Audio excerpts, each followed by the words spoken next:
రాజమౌళి అంటేనే ఒక brand. Hollywood వరకు వెళ్ళిన పేరు అది. అలాంటి దర్శకుడు తెరకెక్కిస్తున్న కొత్త సినిమాకు ఆర్థిక ఇబ్బందులు, బడ్జెట్ ఇష్యూస్ అంటూ కొద్ది రోజులుగా సోషల్ మీడియా షేక్ అయిపోతోంది. నిజంగానే వారణాసికి బడ్జెట్ పరంగా చిక్కులు వచ్చాయా? సినిమా బడ్జెట్ 1400 కోట్లు దాటిపోయిందా? ఈ వార్తల్లో నిజమెంత? సూపర్ స్టార్ మహేష్ బాబు హీరోగా దర్శక ధీరుడు ఎంఎస్ రాజమౌళి అత్యంత ప్రతిష్టాత్మకంగా తెరకెక్కిస్తున్న గ్లోబల్ అడ్వెంచర్ మూవీ వారణాసిపై ఎన్నడూ లేని విధంగా రూమర్స్ మొదలయ్యాయి. ఈ సినిమా బడ్జెట్ రికవరీ మోడల్స్ పై ఇండస్ట్రీలో పెద్ద ఎత్తున చర్చ జరుగుతోంది.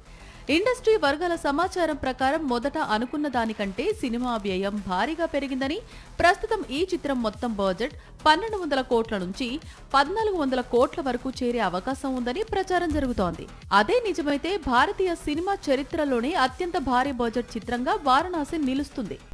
ఇదే దారిలో వారణాసి డిజిటల్ హక్కులు 500 నుంచి 600 కోట్ల వరకు అమ్ముడయ్యే అవకాశం ఉందని అంచనాలు కనిపించాయి. అయితే ప్రస్తుతం ఓటీటీ మార్కెట్ పూర్తిగా మారిపోయింది. ముఖ్యంగా కంపెనీలు పెట్టుబడుల విషయంలో జాగ్రత్తగా వ్యవహరిస్తున్నాయి. పెద్ద సినిమాలకు కూడా గతంలో లాంటి రికార్డు స్థాయి డీల్స్ అరుదుగా కనిపిస్తున్నాయి. దీంతో వారణాసి రికవరీ మోడల్ పై కొత్త చర్చ మొదలైంది. అయితే చిత్ర యూనిట్ ఈ వార్తల్లో ఎలాంటి నిజం లేదని చెబుతోంది. రాజమౌళి బ్రాండ్ ఉండగా సినిమాకు బడ్జెట్ ఇష్యూస్ ఎందుకు వస్తాయని ఎదురు ప్రశ్నిస్తోంది. అంతా ప్లానింగ్ ప్రకారం జరుగుతోందని, కాబట్టి రూమర్స్ ను పట్టించుకోవాల్సిన పని లేదని చెబుతోంది. రాజమౌళి కెరీర్ ను పరిశీలిస్తే ఆయన తెరకెక్కించిన ప్రతి భారీ సినిమా కొత్త మార్కెట్ ను సృష్టించింది.